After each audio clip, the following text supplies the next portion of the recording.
Saya minta maaf karena saya menyebabkan kalian berselisih. Nanti diterangkan apakah perselisihan itu saya yang picu. Bukankah ada forum untuk menyelesaikan perselisihan? Kenapa mesti pakai kekerasan misalnya? Tapi saya nangkap itu bahwa kemarahan itu memang harus diucapkan pertama kali itu. Dan itu yang membuat saya tetap akan mengatakan bahwa saya akan terus mengambil risiko untuk jadi pendidik demokrasi itu dengan segala macam akibat. Itu soalnya. Assalamualaikum warahmatullahi wabarakatuh. Saya Yudi Pramuko, tukang donat dari para YouTuber tertua di semesta. Alhamdulillah wassalatu wassalamu ala rasulillah. Ada ucapan yang aneh dari Rocky Gerung kemarin. Katanya, teruskan perjuangan kalau saya dihabisi, kata Rocky Gerung. Kalau saya dihabisi, maka itulah kepergian yang penuh maknanya. Jadi dia merasa ada orang-orang jahat yang akan melenyapkan eksistensinya, keberadaannya di muka bumi, paling tidak dalam konstelasi pertarungan politik di Indonesia. Dan dia memposisikan diri sebagai pendidik demokrasi, dan ucapannya yang terakhir membuat orang-orang di sekeliling istana kepanasan dan berhamburan keluar dan membawa pengaduan-pengaduan, laporan ke polisi. Tetapi pada tingkat yang paling ekstrim, relawan-relawan atau buzzer-buzzer istana itu rupanya mengirimkan pesan yang khusus, sehingga Rocky Gerung bilang, teruskan perjuangan kalau saya dihabisi. Dan kalau saya dihabisi, maka itulah kepergian yang penuh makna. Jadi memang kemungkinan Rocky Gerung itu dihabisi atau dibunuh itu memang satu kemungkinan yang terbuka ya. Karena orang Indonesia juga secara historis itu juga memiliki tradisi saling membunuh lawan-lawan politiknya ya. Contoh, pahlawan revolusi 6 jenderal itu, 7 apa 6 jenderal dibunuh sama orang Indonesia sendiri kan, karena perbedaan paham politik. Dan kemudian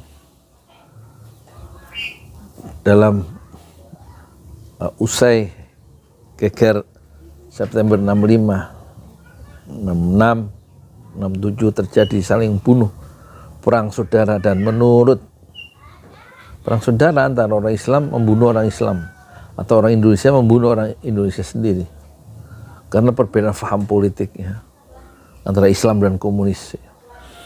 Dan itu menurut Sarwo Edi Wibowo yang saat itu turun ke lapangan, ada 3 juta orang mati saling bunuh-membunuh, perang saudara tahun 65-66 ya.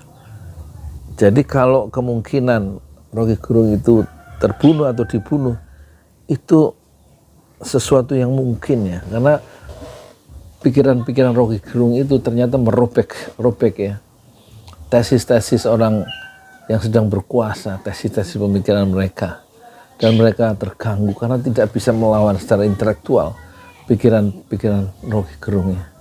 Jadi contoh-contoh pembunuhan politik tidak harus kita ambil dari Chechnya, dari India, dari Filipina, dari Palestina misalnya, dari mana lagi, dari tempat-tempat yang lain. Pembunuhan politik itu cukup banyak ya. Contoh-contohnya di Indonesia, karena perbedaan aliran berpikir dalam menggapai kekuasaan. Padahal Rocky Gerung itu tidak punya keinginan untuk berkuasa ya. Beda dengan orang-orang partai politik ya, yang mereka itu berselisih karena memang memperebutkan kekuasaan. Sementara Rocky Gerung adalah seorang intelektual bebas, tetapi kebebasannya di dalam mengkritik, melawan kritik-kritik publik terhadap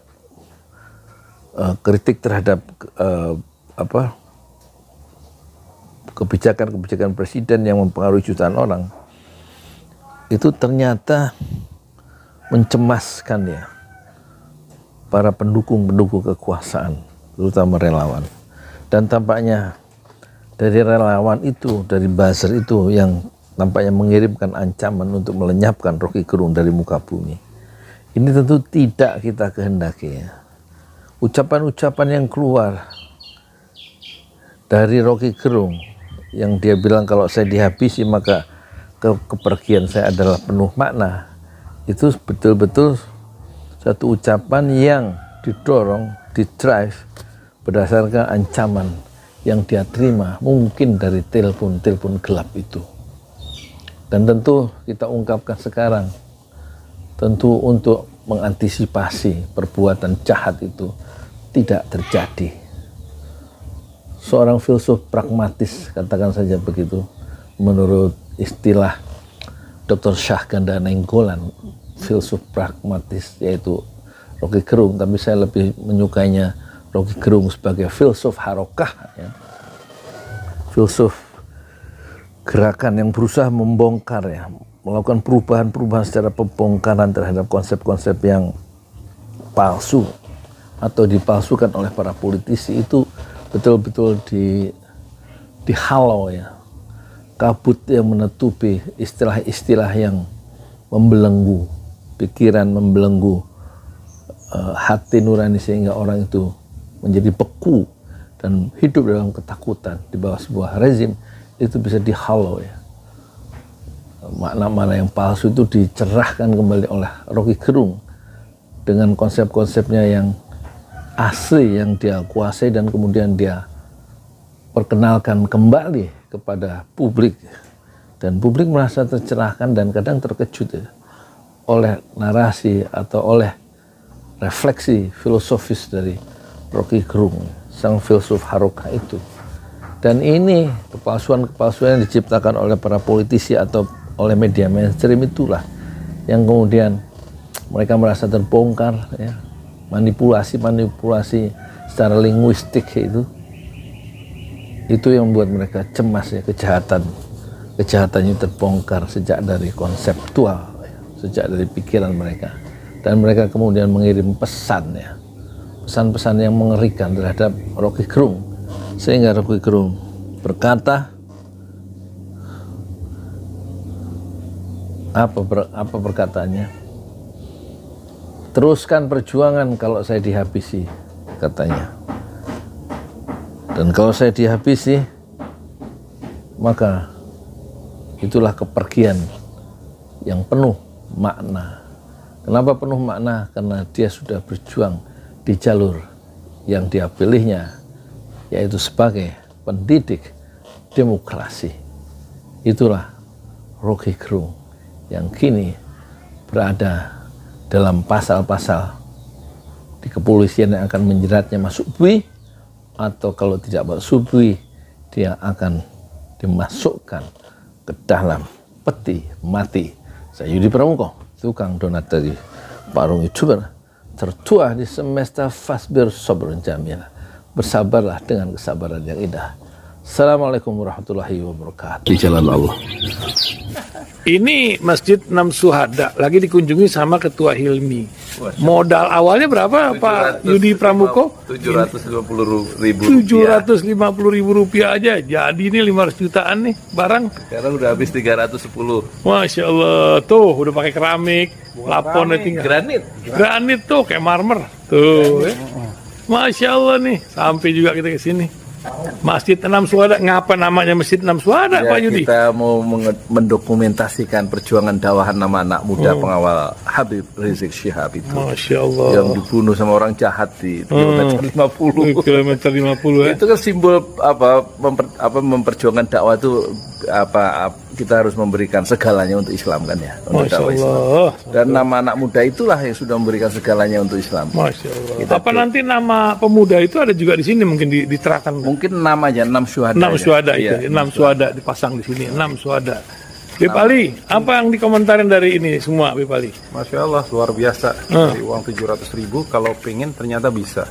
Bisa. Allah kirim. Tuh, bisa. Ya, dengan Masya. dengan masuk satu gang kecil, tapi Bapak ini luar biasa. Kecil tuh. Masya Allah ya. Satu call aja. Masya Allah. Perjuangan Pak Yudi Pramuko, YouTuber sejagat paling tua. Tertua di semesta. Tertua di semesta. Masya Allah. Tukang donat. Tukang donat. Tukang donat dari Paru. Ini saya laporkan dari lapangan ini, langsung dari Masjid Anam Syuhada. Masya Allah. Dan ini dia. Dalam lihat ah. Tuh lihat tuh masjidnya, tuh imamnya di situ tuh. Malam-malam lagi kita. Masya Allah. Masih kurang nih. Atapnya katanya transfer aja.